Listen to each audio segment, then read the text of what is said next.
Welcome to Freedom Motivated with Christina Whiteley, the podcast that empowers you to live life on your terms. Are you uninspired, bored, and unhappy with where life has taken you, and yearning for a life filled with purpose and passion? Look no further. We are here to ignite that fire within, to awaken your true potential, and to guide you on a journey towards absolute freedom. Join us as we delve into the minds of incredible entrepreneurs and freedom leaders from very different backgrounds with incredible stories. Be inspired by their resilience and learn from their challenges they faced along the path to success. These are the brave individuals who fight every day to awaken people to the power of self-responsibility and who inspire them to create a life they are absolutely in love with. Each episode will explore the concept of conscious income creation, building a business or creating a career that aligns with your unique skill set, purpose, values, and belief system. Discover the strategies, tips, and invaluable insights shared by our guests as they guide you towards making a living doing what you love. It's time to break free from the shackles of conformity and embrace the freedom that awaits. Are you ready to take control of your life? Are you ready to step into the life you've always dreamed of?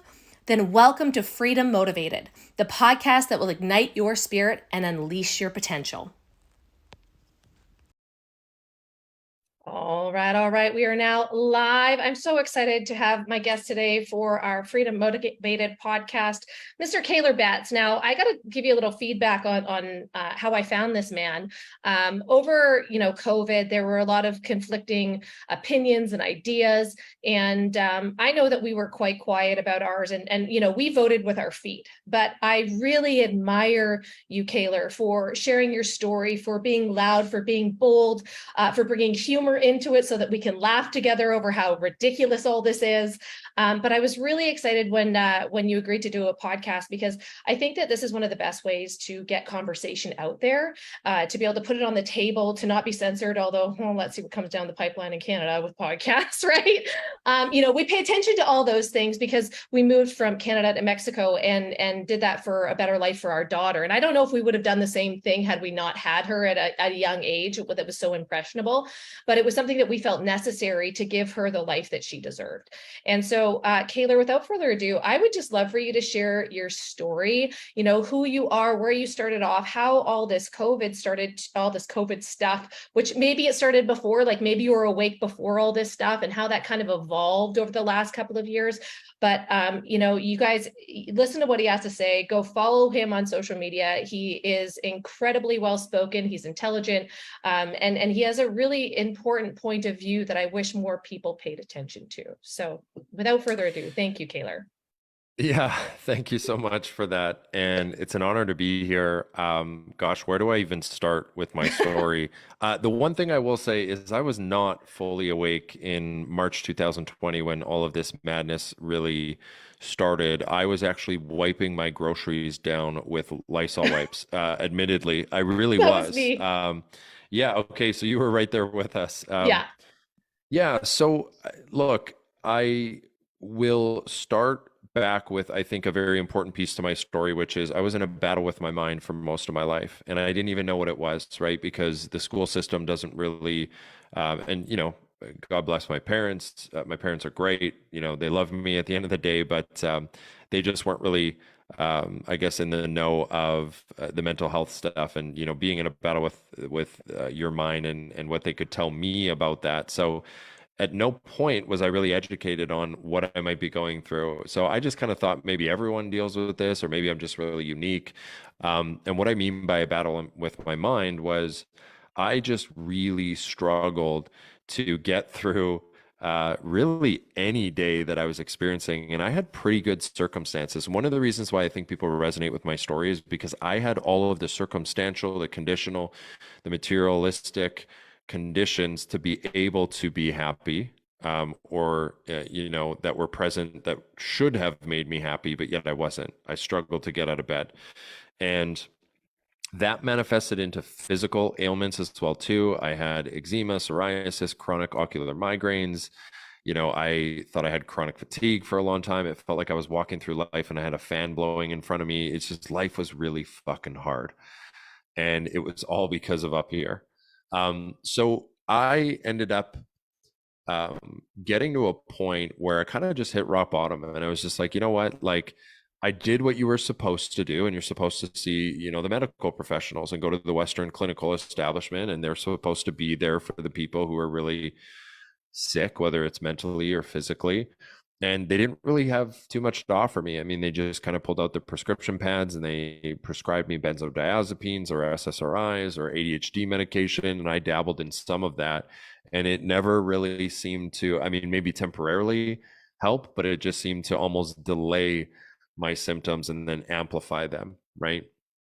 And obviously there's side effects that come with them. And then I started to read and I started to actually hear from some people who were pretty smart, who were kind of saying, maybe medication isn't really the answer to someone in their 20s who just like doesn't feel good, even though they have every reason to feel good. And I started to just wake up and I started to get into kind of holistic lifestyle and holistic wellness practices. I started to change my diet and I started to work out, and I started to get into kind of more natural remedies. And I started to just kind of get to a point where I'm like, you know what, I could continue down this Western medical path that I've gone down that doesn't seem to be serving me. Or, I can listen to some of these people like Tony Robbins and like Jim Rohn and some of these people that I was listening to that were really giving me the idea that, oh shit, like I'm actually in control of my life. I don't have to, listen to the lies that were being sold by the Western medical establishment and some of the other establishments, and I can just really take the reins, take the wheel, and I can get in the driver's seat of my life and I can start to turn it around. And I don't have to believe that I have to be on a pill for the rest of my life just to feel good. So that's what I did. I went on a relentless journey of learning human optimization, and it included everything from physiological health and just like hormones and inflammation and blood sugar, getting into our nervous system, the subconscious mind, limiting beliefs, and just our conditioning in general. And then I started to, like I said, focus on the low-hanging fruit. I started to dial in my sleep. I started to, get sunlight. I started to make sure my micronutrient levels were adequate, started eating right, moving my body, and putting my feet on the ground. The list goes on. And it turns out that I started to feel pretty fucking good when I just interrupted the pattern that was my life and I stopped doing things that were super unhealthy and toxic for me and that weren't serving me. And I just started to show up for myself like I've never shown up for myself before. And was it hard? Yeah, it was really hard. But I had to choose my hard, because staying in the pattern that I was living in was going to be really fucking hard. But guess what? It was also going to be really hard to change and shift and evolve. But I knew that at least there was a chance if I did the latter, if I actually started showing up and interrupting that pattern, even though it would be hard in the beginning, well, at least there's a chance that I might win at the end of it. Yeah. And that's what I did. And I did end up winning. And I've now gotten to a place that I don't have it all figured out, but I never thought, I couldn't have even imagined that I would get to the place that I'm at right now. And I'm living my dreams in a lot of ways in life and business. And now, as young Pueblo says, he says, a hero is someone who heals their own wounds and then helps others do the same. I'm not going to self-proclaim myself as some sort of hero, but I am going to say that that is the journey that I'm on. I'm now helping others do the same. I'm helping awake people win in life and business. That is beautiful. And really what it comes down to is self-responsibility, right? Self-leadership. And it's interesting to me, unfortunately had to go through the really difficult piece of mental health and overcome that in the process to become who you wanted to be, right? You need to become the person required to get the results that you want. And, when all this COVID stuff first happened, I remember I was flying to LA. I went to Anaheim the weekend that it kind of all came out. And my husband, we watch alternative news sources and all that kind of stuff. And my husband came into my office and he hands me a mask, right? And I'm just like, what's this for? And he's like, there's some virus coming out of China. So when you're on the plane, wear the mask. And I was like, shut the front door. Like, this is ridiculous. But just to, put his heart at ease, because I was traveling on my own, I stuffed that mask in my purse. Well, 2 days go by, it's Super Bowl Sunday, and he calls me. He's like, what time does your flight leave? And I said, I think it leaves at like 1:50 in the afternoon. He's like, you need to get the hell out of there now. And I was like, why? What's going on? And he's like, they just started quarantining flights coming from China today, and LAX is one of the 6 airports that is doing that. Wear your mask, get in, get home and all that kind of stuff. And I was like, this is really weird. Like we've never experienced anything like this before. This is really weird. And I was also the person, so the Lysol thing, I left mine outside for 12 hours. Okay. Like on the front porch for 12 hours. I'm like, it'll die off, whatever that is. Right. And I mean, that was the fear that was instilled in us from media, from people that were talking on social media. Right. And so this fear started to propel. And what's really interesting is, I started personal development when I was quite young, and I had been doing it for 20 years, and my mental health deteriorated immensely during this last couple of years. And that's part of the reason that we moved, because my husband saw that happening, and he's like, our plan was just to go 3 to 6 months to Mexico, and then we just never went back, and it's because there's, it's a different energy down here. It's like being on a different parallel down here. We feel good here. And that could be the vitamin D, I don't know. But he saw in me something that wasn't right. And he's like, how do I fix this? And I'm so grateful that I had somebody that could see that in me when I was spiraling downward. And I also went through kind of a similar health journey, but different. I got really sick. I was going to the gym, I was working out, I was going to hot yoga, I was doing all these great things for my body, but I kept gaining weight and I couldn't figure it out. And I was getting really, really sick. And so I go to the doctor and they'd be like, take a Xantax, or take this, or take that, take a Gravol, take a Tums. And I'm like, so you just want me to live off this stuff for the rest of my life? And so I started doing the research, and actually so did my husband. I married a really great man. And so he looked into the paleo solution by Rob Wolf. Nobody had even heard about paleo. Like, we were the first people, I swear to God, as we moved into keto and all that kind of stuff, we were the first people that like blended butter in our coffee, and people thought we were batty, right?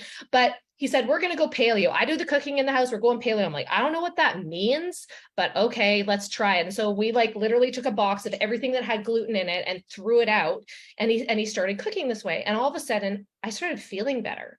I dropped weight instantly, right? I dropped like almost 35 pounds in 6 weeks.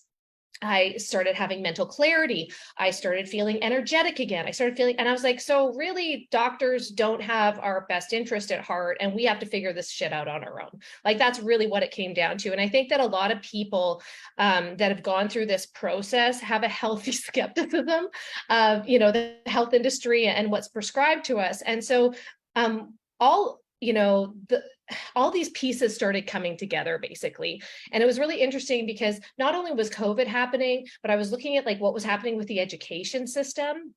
And my daughter, who was only 5 at the time, was in kindergarten. And people think, oh, you didn't want to teach her about soji. You didn't want to do any of those things. And look, people can live the life that they want to live, right? Like, she has gay uncles, she has a transgender uncle. Like, I am so loving, accepting, compassionate to all, but do not push that shit on my kid. And that wasn't why we left, although it was it was a factor for sure, because now it's even stronger in schools. I feel like it's like at 100, but with my daughter, one day she went to school and it was Truth and Reconciliation Day. Okay. And so she's 5, she goes into the school assembly, and there is an elder that is talking about the time that she was taken from school, never seen again by her parents, and they put her in a residential school. But she was crying, she was traumatic, right, in telling this story. And so my 5-year-old has no discernment on what that means. And I pick her up from school, and she's visibly upset. This kid is like the kid that wants to play with all the other kids, go to the park, whatever. She's like, I just want to go home. And so I put her in the back of the Jeep, and I turned around and I said, what happened today? You tell me what happened today at school, right? Like, I am that mama bear. They didn't like me that much at the school. And so I'm like, what happened? Okay. And she goes, Mom, did you know that there are kids that are taken from schools and they never get to see their parents again? And I was like, the fear that there is, I'm like, no. I was like, stop. This is not going to happen. It took me 2 weeks to convince her that it was safe to go to school. 2 weeks. And I said, came home and said to my husband, I said, we're not doing this anymore. I'm not doing this anymore. I'm not putting her through this propaganda so she can become an activist, so she can like go through all of this bullshit when she's there to learn. She's there to grow. She's there to create relationships and network and learn how life works, right? Which is something that, has been very valuable for us coming here because, she's learned Spanish. She goes to a really great IB school, which is a different school program that was initially created for Swiss diplomats' kids to teach them how to be global citizens and see all sides and question everything, which also is a challenge in parenting. I just want you to know.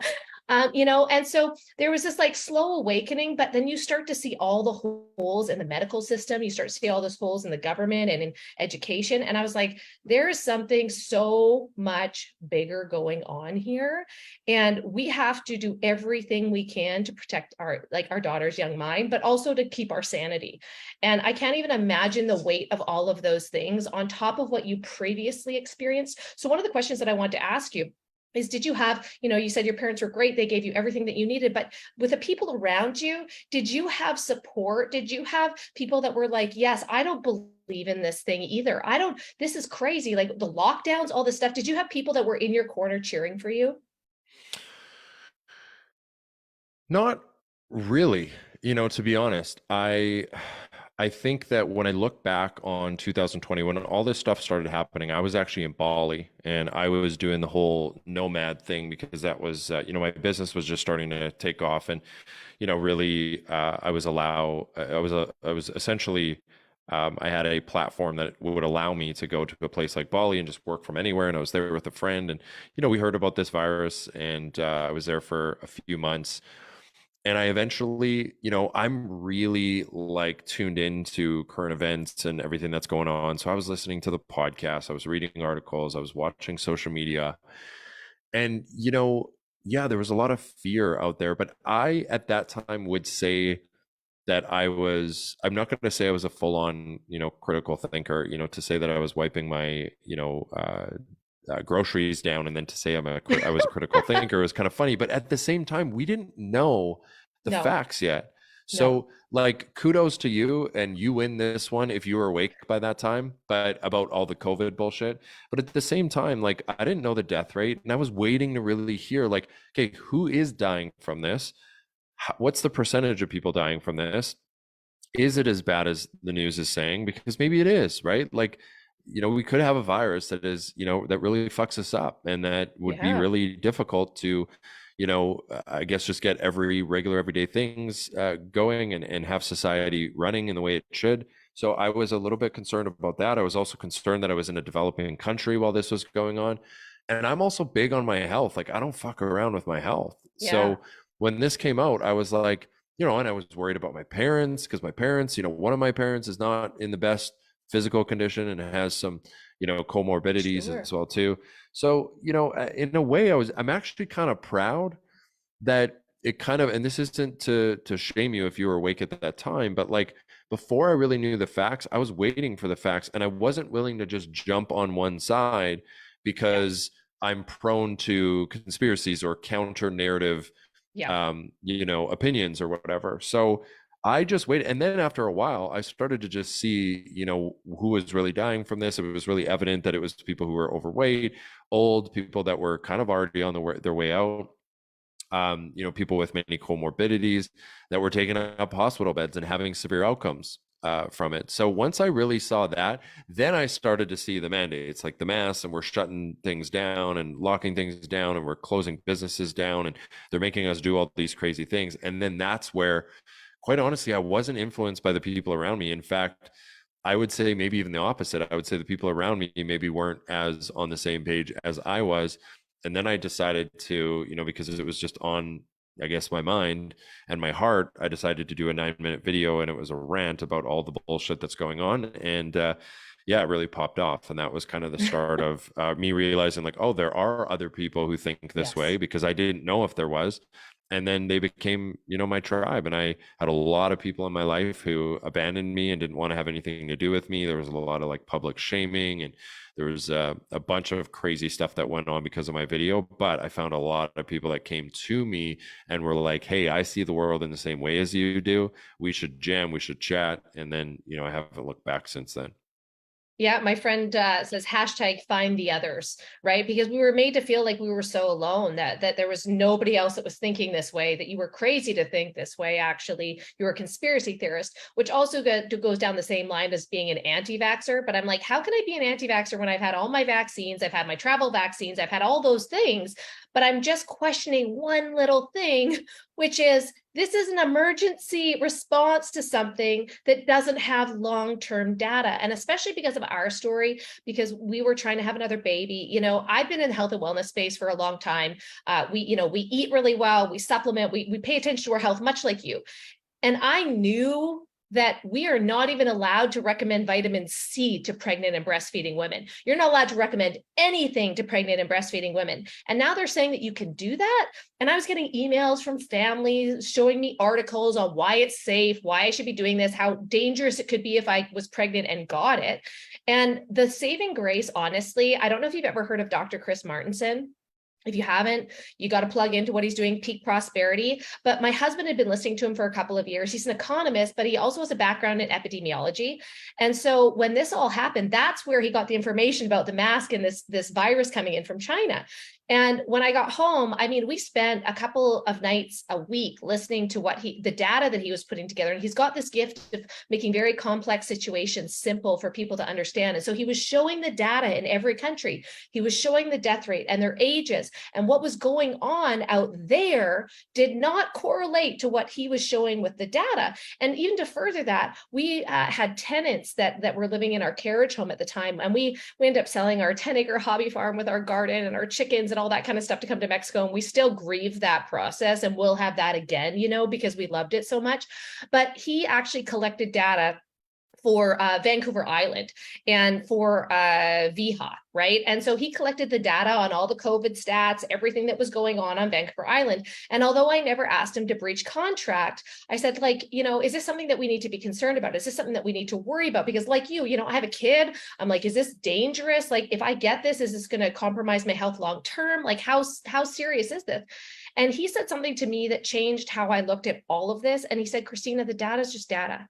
He's like, none of it matters. None of it matters until retrospectively we can look back in 5 years, 10 years, and we look back and see who got sick and who didn't, who died and who didn't, who had long-term, like long haul COVID, which also, there are things that you can do to navigate those things for people. And I just got a message from a friend last night.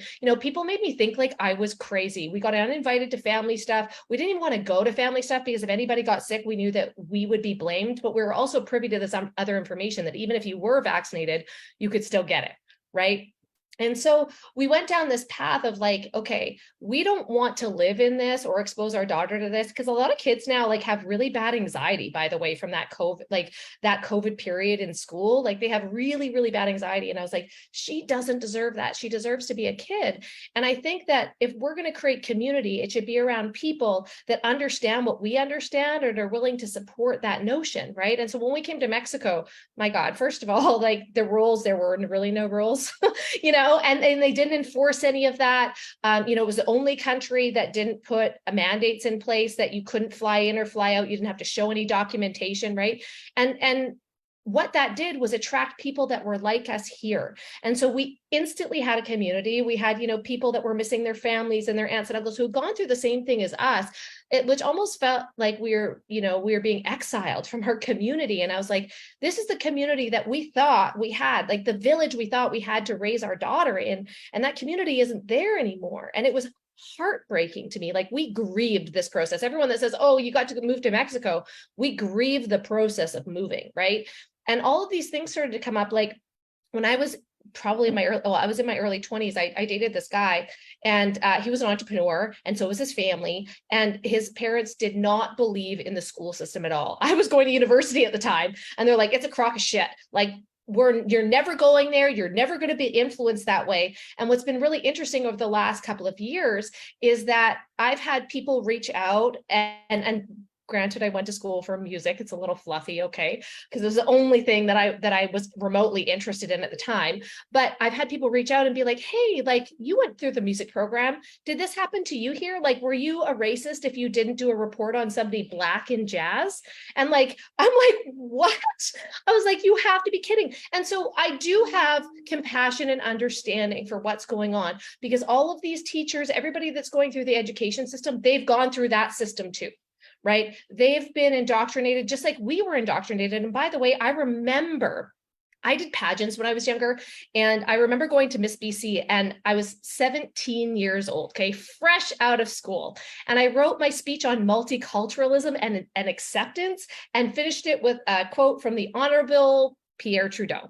Now, that information did not come from me, okay? That information came from what I was taught at school. And and at the time, I also thought my dad was a little racist. And maybe that's because he was not great at communicating, because I now definitely see what he was talking about and understand, hey, when we put all of this attention on minorities, we're actually creating a way bigger divide, right? When we start labeling and making them different, isn't that the opposite? Like, we're all freaking human beings hurling through space on a rock.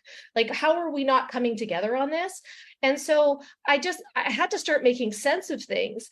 And then none of it made sense. And I was like, is the foundation that I have been standing on my entire life wrong? And I also have compassion for people that do not want to have this conversation, because, as you know, with mental health, this is something that can break you if you are not open to self-exploration, to grace, giving yourself grace and understanding, right? So I got to ask you, like, why was it so important to you to be so vocal when you knew that you were going to be polarizing? You knew you were going to push people away. Like, why? What called you to become a voice for those of us that maybe didn't feel like we could have a voice? Yeah, like one thing I really found was, so my coming out when it came to the awake stuff and really starting to be vocal about it was that 9-minute video, the Enough is Enough, that, I just put out Yeah. there. My heart was racing when I put it out, because I knew people were either going to love it or hate it. I knew that it could actually, it did pose risk on, because I was a coach at that time. I had a bit of a brand and a Yeah. reputation, particularly in Edmonton, where I'm from. And that was really driven by just frustration. Like, I couldn't rest my head on my pillow at the end of the day and know what was going on in the world without at least doing my part and trying to scream about it on social media. Because as silly as it sounds, it's actually, something that we've seen have a direct impact on waking people up. So I just had to, I didn't feel like I had to for any other reason other than that I just could not sleep at night knowing that I was just pretending everything was okay, showing up as one of another, millions of life coaches on social media, and just, talking about self-love for, the 20th time, that month. So I just really decided to do a video. But what was really interesting was, after I did it, I mean, I got a lot of hate. It was that, particularly that first video, it was really intense. And I won't get into the intensities of it, because I've gone over it a lot before. But it was just I guess, trust me on this, that it was really, really bad, and it brought me to my I knees. I can couldn't eat imagine. or sleep for the entire week, right? Yeah, it was crazy. There was a petition to get my, account shut down. I had university professors going on big shows debunking my video. One of the university professors wrote a dissertation from the University of Calgary on how basically I'm a narcissist on social media, like just a bunch of shit like that. I had cousins, friends abandon me that I've had for a while. It was really intense. And what I ended up realizing is all of that was worth it, because it was just the cost that I had to pay. It was the price that I needed to pay to finally be able to be who I authentically, truly am to my core. And what I ended up realizing is, like, I fundamentally reject the idea that I'm a hero for going on social media, because some people throw that name around, and people have met me and they're crying and they're hugging me and saying, you're a hero. And I fundamentally reject that. I appreciate anyone who, really talks about how important my voice has been. I really appreciate those words, like people don't even realize. But I fundamentally reject that I'm really doing anything even that special with speaking out about all of this stuff, because it's not just necessary for us to get through all of this and to, quite honestly, save our society. It's not just necessary for that on a personal level. You actually aren't living if you aren't able to express who you truly are to your core. Now it's complicated. Christina, you even shared your journey of, how you've had to be apprehensive and, you have not always been as open about all this stuff. It doesn't happen to have to happen overnight. And I get it's complicated. There's people who would lose their jobs and their livelihood Yeah. like And they that have. if they, and they have, and if they just Mhm. speak out or whatever. So it's not going to happen overnight. But I just want people to consider, especially people who haven't fully been able to open up and, speak what they see and believe to their core to be their truth, and just express your authenticity and talk about your opinions, your values, your worldviews. I just want to say that I believe that you aren't truly living, like speaking your truth, quote unquote. And I know there is the truth, but there is also Right. your truth. It's how you see the world. Everyone's perspective is different. It's your opinion, it's your characteristics, it's your personality, it's your energy. If you can't express that into this world and you're putting on a mask every day, you're not living, because that is living. What you're doing is you're going out and you are actually just surviving. You are actually putting on a mask and you are just showing up in a way that you believe is going to appease others, whether it be your job. And again, I know it's complicated, whether it be the people around you, your friends, your family, whether it be the school system, whatever it is. We all need to find a way to show up as who we truly are, because that is living. Okay. And if we're not doing that, then eventually it is going to eat you alive inside, and it's going to result in very negative consequences when it comes to just, in here and in here. I'm pointing to my head if you can't see me, and in your heart, right? In your head and your heart, you're not going to be showing up authentically, and you're not going to be able to, you're not giving yourself a fighting chance to live your highest quality of life or your highest potential. So if you're sitting there and you're saying, okay, but Kaylor, like I can't because of XYZ, I get it. But you have to find a way. And what I would recommend is look for low risk opportunities first to start with, and then you'll start to desensitize yourself and your nervous system and your psychology on being able to go out and do the very scary thing and speak out in a way that is going to piss people off, that is going to have people reject you, abandon you, shame you, judge you and criticize you, right? And then what happens is then you can look for a bigger opportunity, and then slowly but surely you can start desensitizing yourself and exposing yourself to doing it, and you're going to get more confident in doing it. And also you have to, like you did, Christina, you have to change your life sometimes. Like if you're at a Yeah. job where you can't even speak out and be who you truly are to your core, then that should be a wake up call to like, okay, I got to figure something else out. I'm not suggesting you got to speak out and be who you truly are and say what you truly mean tomorrow, because that might actually put your family in danger. But what I'm saying is like, make a fucking plan to make sure that you start building a life so that you can do that. Yeah, so you can live authentically. I think, again, we've been conditioned, right? We've been conditioned. Don't talk about religion. Don't talk about sex. Don't talk about politics, right? And that's what school does to us. It like sets us in line of like, this is how we behave. This is good. This is bad, And so we've all gone through that place.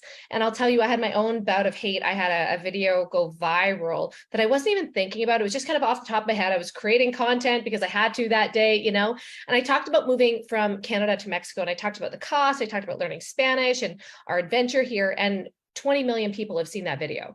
And in that process, you understand the hate that came from that, right? Like I had people that were threatening my family, saying the cartel are going to kill you. They're going to take you out and rape and murder your daughter. They're going to do all these terrible things. And so like for the month of January, maybe even 6 weeks, I really had to work through that. I had to work through that with counselors.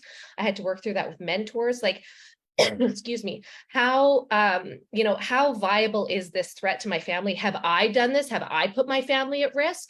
Have I, like, oh my gosh, right? And had to really come to terms with, no, like this is just the way of the world now. And you're going to get feedback when you put yourself out there vulnerably.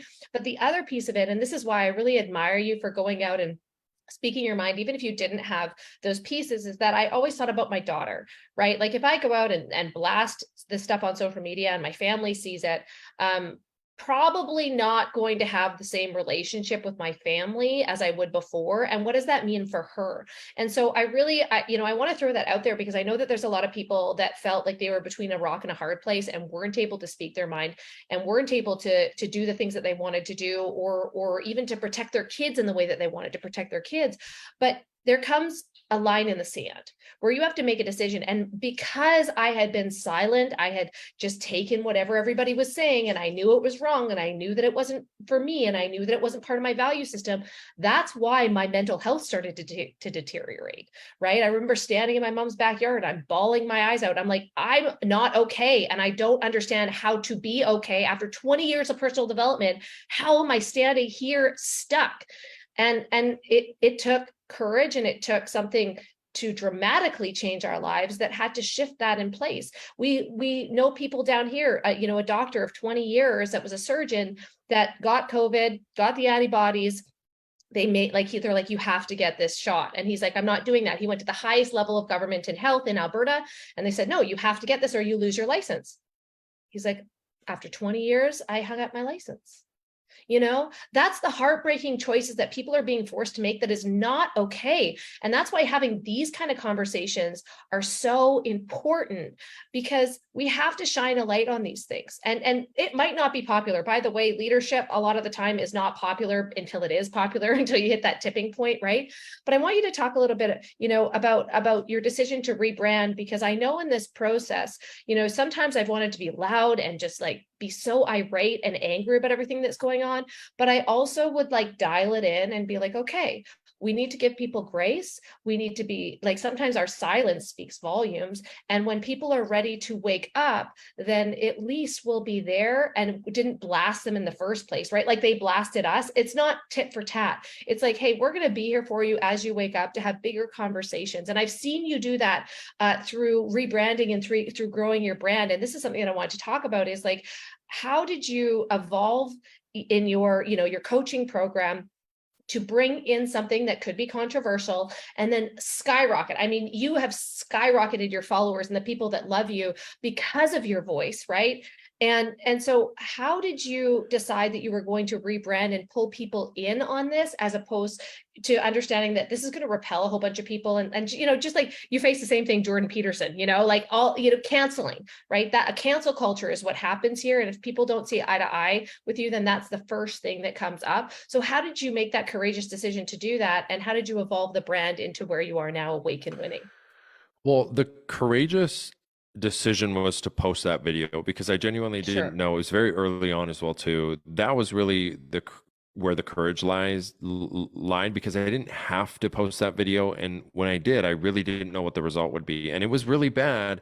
But here's the thing I've really realized is you can't be a hero to some without being a joke to others. So if you actually are a big joke to a lot of people because of what you say and stand for, there's a really good chance, in fact, I think it's like clockwork, and it might even be 100% of the time, that there is equally a market that feels just as strongly and passionately towards you, but just in love and light.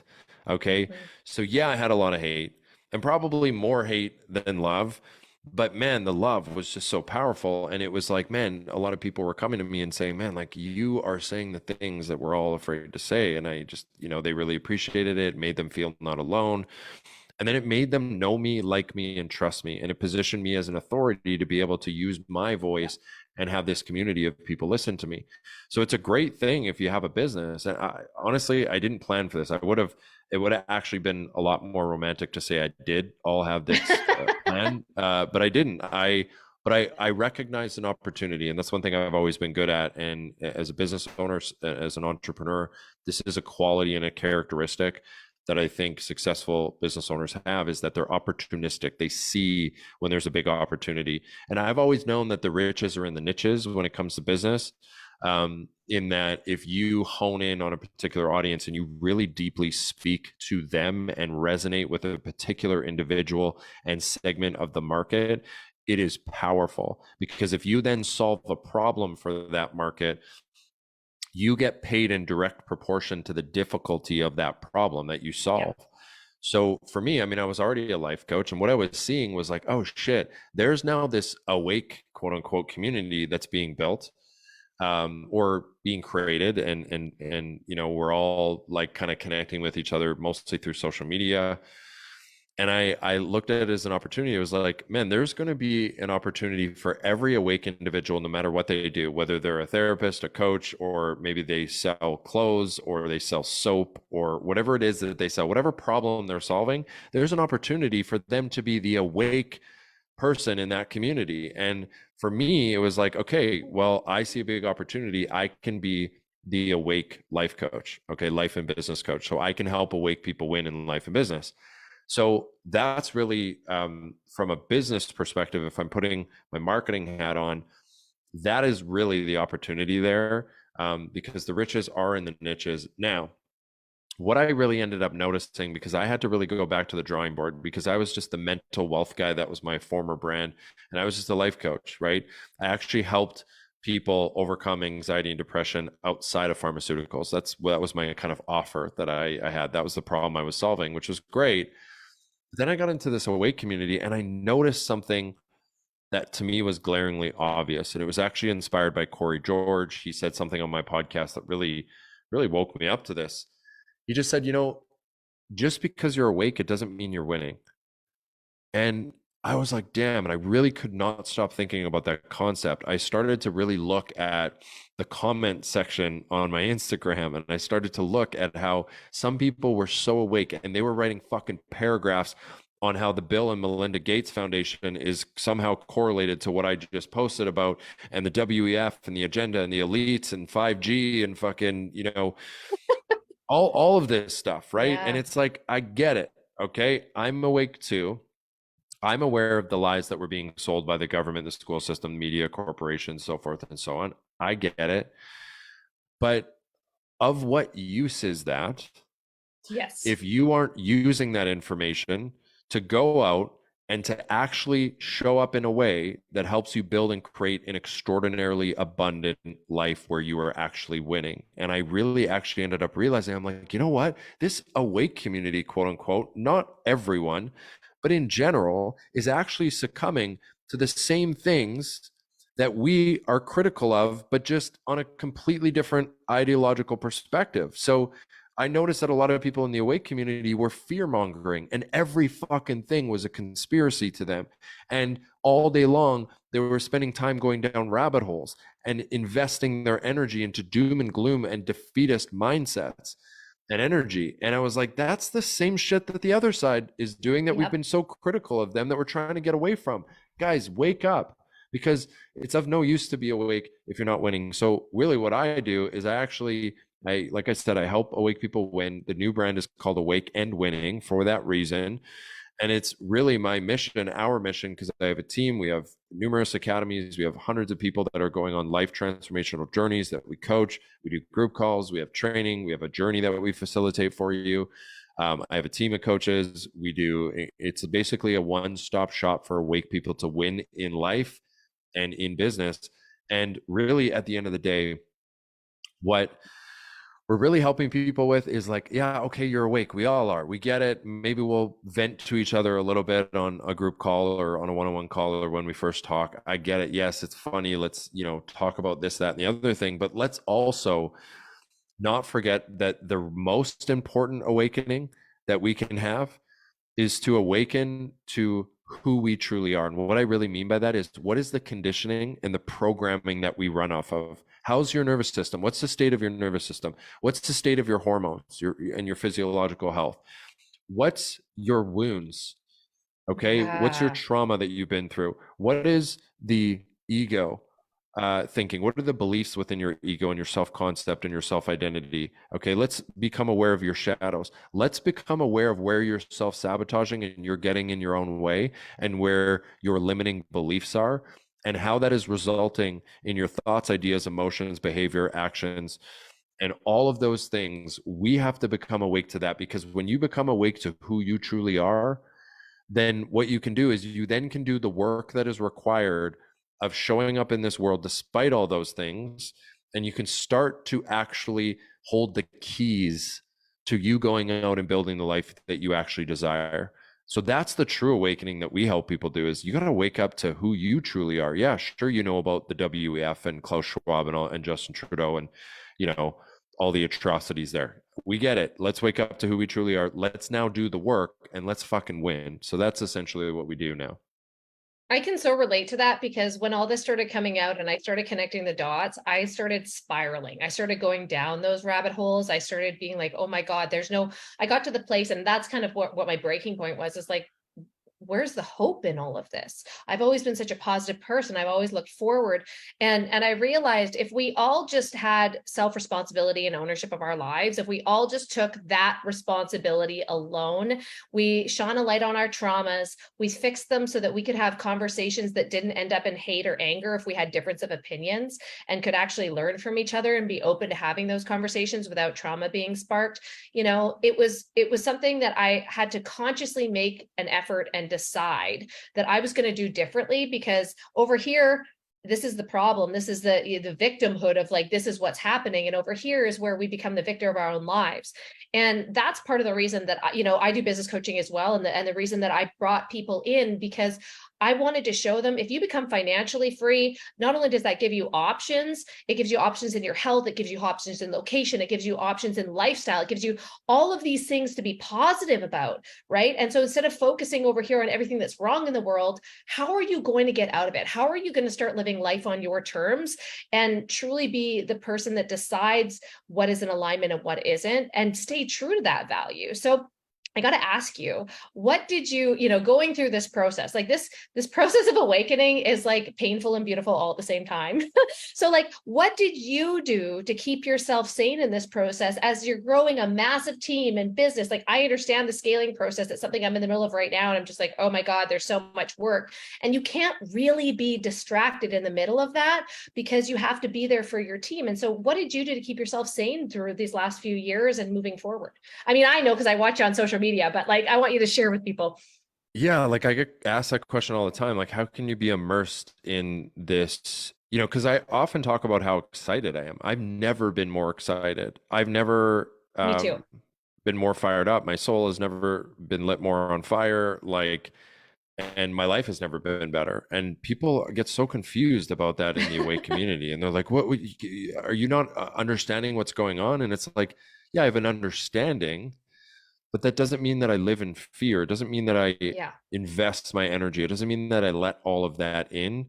And here's the deal, is the world has always been fucked up. We just now kind of see it more, but I mean, like, and sure, like they're now starting to act on things that maybe they haven't as much, for most of our lives.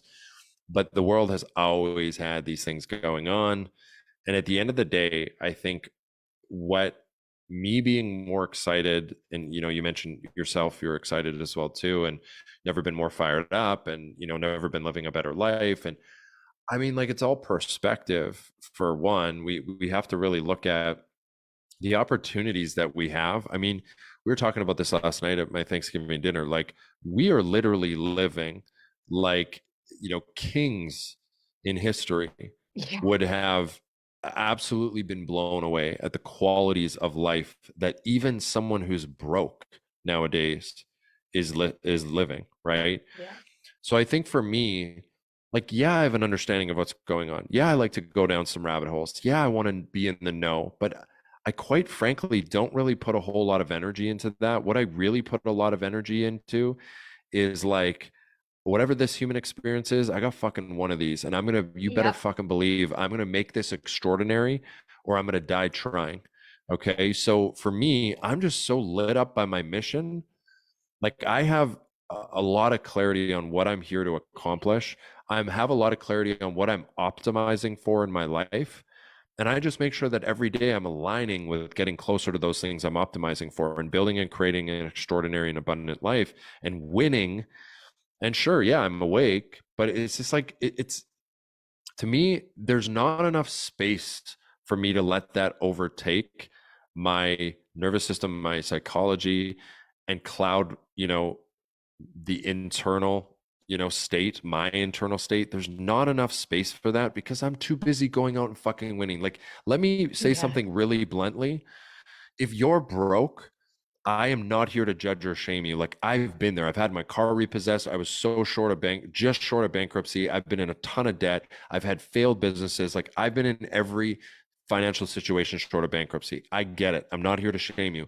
But if you're going out there and protesting and you're broke, if you're going out on Instagram and you're arguing with people on the other side in Instagram comment sections, if you are going down rabbit holes about the WEF, and I keep picking on Klaus Schwab and Bill and Melinda Gates or Justin Trudeau or 5G or fucking chemtrails, if you know more about chemtrails than you know about how to go out and become financially free, or if you're spending and investing more time and energy into those things rather than showing up and doing what's required to become financially free. Because if you're awake, the number one thing you should be trying to do, or one of the number one things, is to create financial freedom, because you want Absolutely. freedom.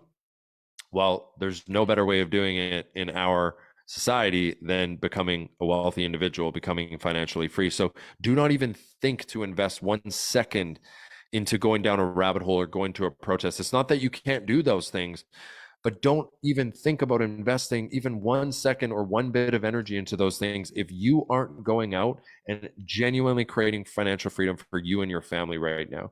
And that's the state that awake people often are in. And again, I'm not trying to judge or shame you. I'm trying to make this your wake up call, right? And I've been there. So that's just, and not only, it's not just the money, right? It's not all about money. It's No, that when you find a mission that's also going to give you financial freedom, you're actually, the money is just going to be an additive to it. It's actually going to be the mission that sets you free. And it's not going to be easy every day. No, it's not. But it's going to light your fucking soul on fire. It's going to give you clarity on why you were put on this earth and what you were here to do. And that will help you get through anything and everything. I promise you. And you might think, well, Kaylor, I don't know what my mission or purpose is. You don't really find it. You go out and create it. Okay. that's Jump right. into something that you feel you excel at. And the meaning of life, I believe, is to find your gift. So find a gift that you have. And then the purpose of life is to give it away. And that's what makes a good mission. Go out and find how to be of service. Okay. And what do you excel at? And then help people with that, build something, do things that scare you, and do things all day long that at the end of the day or the end of the week or month or year that you're going to be really proud of. And I promise you, you won't be sitting around with a doom and gloom defeatist mindset. Absolutely. And that piece of purpose, right? Like that's something that I think that we really need to focus on right now, especially like looking at technology and AI and taking over a lot of different jobs over the next 5 years, is like if you don't find what you are innately good at or what lights your soul on fire, there's going to be so many people out there that are just lost and going down rabbit holes because they don't have that sense of purpose. And now's the time to do that work. Go ahead. So I'm so sorry to interject. I normally Oh, don't do this. I just have something I want to say about that. I was actually just please. about to make an Instagram video about this. So you mentioned AI. Here's a really good example of what I just talked about. We have more people who are going down rabbit holes about, what AI is going to do to destroy the world or infringe on our rights and freedoms. And yes, we should learn about that. And there is that opportunity, or that opportunity does exist, and it is scary. It's not an opportunity. It's a potential consequence that is scary. But here's the thing: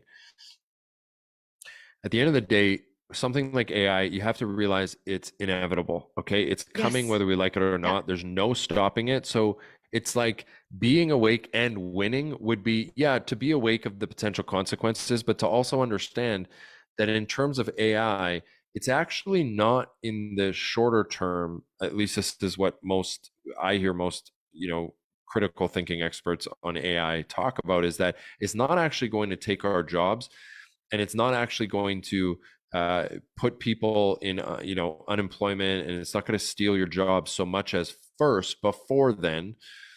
What it's going to do is it's going to take out the people that are going to lose are the people who don't know how to use AI. The people that are going to Correct. win are going to be the people who know how to use AI and have it help them build a better Yes. business, have more skills, build a better product, and find solutions in their businesses and their careers. So, like, less reading about how scary AI is, a little bit of that, you got to be aware and awake, no question. And I don't care whether I'm a fan or not. It doesn't matter, right? Do I wish that we probably didn't have it? Yeah, I don't know. Maybe I wish we wouldn't have it, because it is really scary and it will infringe on our rights and freedoms in ways. And yeah, it could turn really bad, but who cares? It's coming whether you like it or not. So fucking learn it and learn how you can use it to create financial freedom. I'm so happy that you said that, because that was going to be my turning point. Okay. That you have to learn how to use these technologies. You have to upgrade your skills. Like, we are in an evolving new era where you have to keep up. Right. And educate yourself, especially if you got kids too, right? Like, the stuff that she's exposed to, she'll be faster at it than I will, but use those things to their advantage. Have an awareness, but then know how to use them.